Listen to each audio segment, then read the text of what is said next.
trabajar con gente con discapacidad porque yo creo todos que das a ellos, ellos te dan más que tú das. Bueno, claro, vení con muchas ganas, eso sobre todo porque quería hacer algo, y también uno de esos proyectos es también que tú haces tu mismo proyecto, ¿verdad? Porque, bueno, mi grupo en la residencia son más o menos todos jóvenes como yo y por eso, bueno, era todo como, bueno, ellos tienen dificultades con esto, por eso no es tan mal que yo tengo también dificultades con esto.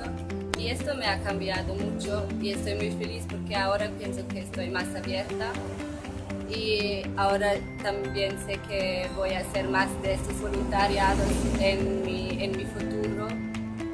Siempre voy a acordarme a nuestra pausa que tienen los monitores y siempre ponemos música y eso es una hora que compartimos todos juntos porque estamos con nuestros usuarios.